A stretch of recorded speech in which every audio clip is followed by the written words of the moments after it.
ഇടയ്ക്ക് ഇവന് നമ്മുടെ ഷാനവാസ് ആലുവപ്പുഴ നീന്തി കിടക്കുന്ന വീഡിയോ ഉണ്ടായിരുന്നു. നീ ഞാൻ കേട്ടായിരുന്നടാ. ഇതാണോ വീഡിയോ? പിന്നെ നിങ്ങൾ കണ്ടു നോക്കിയേ. അത് തന്നെ. അവൻ പുഴ നീന്തി കിടന്നതാ. ഇനി പൂടെ ഇറക്കാം. കഴിഞ്ഞ 2 മാസം മുന്നേ ഉണ്ടല്ല നമ്മുടെ മൂന്നാറ് റിസോർട്ട് ബുക്ക് ചെയ്തിട്ട് പൂളിൽ കിടന്നു. പിന്നെ എങ്ങനെയാണെന്ന് വെച്ചാൽ അറിയാം, പോത്ത് ഇറക്കാൻ ഇങ്ങനെ കിടക്കണ്ടേ. എന്നിട്ട് ഇവനോട് ഞാൻ ചോദിക്കുകയും ചെയ്തു, ഇത് ഈ കിടക്കാൻ വേണ്ടിയാണോ നീ എന്നെ കൊണ്ട് പൂൾ റിസോർട്ട് സെറ്റ് ചെയ്യിച്ചത്? എന്നിട്ട് വെറുതെ എന്ത് നല്ലതാണ്. എടാ അതൊക്കെ പണ്ടായിരുന്നു. അവനെ ഒറ്റ മാസം കൊണ്ടാണ് ആലുവപ്പുഴയിൽ നീന്തൽ പഠിച്ചിട്ട് ആ പുഴ തന്നെ നീന്തി കിടന്നത്. സംശയം ഉണ്ടെങ്കിൽ നീ വീഡിയോ ഒന്ന് കണ്ടു നോക്കി. നോക്ക്.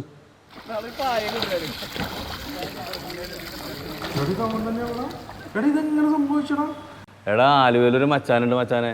അയാളാണെന്നുണ്ടെങ്കിൽ 16 വർഷമായിട്ട് ആൾക്കാരെ ഫ്രീ ആയിട്ട് നീന്തൽ പഠിപ്പിക്കുന്നതാണ്. പിന്നെ 10,2,500 പേരാണ് നമ്മുടെ പുഴ നീന്തി കിടക്കുകയും ചെയ്ത്.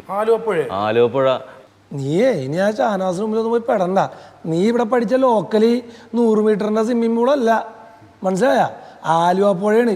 ആ ഷാനവാസിന് പോയി പെട്ടല്ലേ, നല്ല ആട്ടുംതുപ്പും കിട്ടും. വേണമെങ്കിൽ അവിടെ പോയി പഠിച്ചോ. എടാ ഞാൻ വേണമെന്നുണ്ടെങ്കിൽ അയാളുടെ വീഡിയോ ഞാൻ ഇട്ട് തരാം. നീ എന്നിട്ട് ആ വീഡിയോ കണ്ടിട്ട് നീ അയാളെ കോണ്ടാക്ട് ചെയ്തിട്ട് നീ പഠിക്കാൻ പോകും. കിട്ടിയ അവസരം നല്ലോണം മുതലാക്കിയല്ലേ. ശരി, നീ ഇട് നോക്കാം. അവനെ പൊളിഞ്ഞു ഭ്രാന്തായിട്ടാണ് പോയേക്കണത്. അവനെന്തായാലും പോയി പഠിക്കും.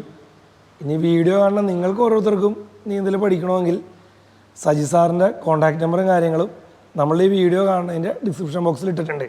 ആലുവപ്പുഴ എന്ന് കേൾക്കുമ്പോൾ നിങ്ങൾക്ക് ചിലപ്പോൾ ഒരു പേടി തോന്നിയേക്കാം. പക്ഷേ ആലുവപ്പുഴ എന്താണെന്നും സജി സാർ എന്താണെന്നും സജി സാർ എങ്ങനെയാണ് നീന്തൽ പഠിപ്പിക്കണമെന്നുള്ളൊരു നമ്മളൊരു വീഡിയോ നമ്മുടെ യൂട്യൂബ് ചാനലിൽ അപ്ലോഡ് ചെയ്തിട്ടുണ്ട്. അതിൻ്റെ ലിങ്കും കൂടി ഡിസ്ക്രിപ്ഷൻ ബോക്സിൽ കൊടുത്തിട്ടുണ്ട്. ഇനി പേടിയുള്ളവർ ആ വീഡിയോ കണ്ടിട്ട് സജി സാർ എന്താണെന്ന് മനസ്സിലാക്കിയിട്ട് പോയി നീന്തൽ പഠിക്കുക. ഓക്കെ, അപ്പോൾ നമുക്ക് ആലുവപ്പുഴ കാണാം. ഞങ്ങളും ഉണ്ടാവും.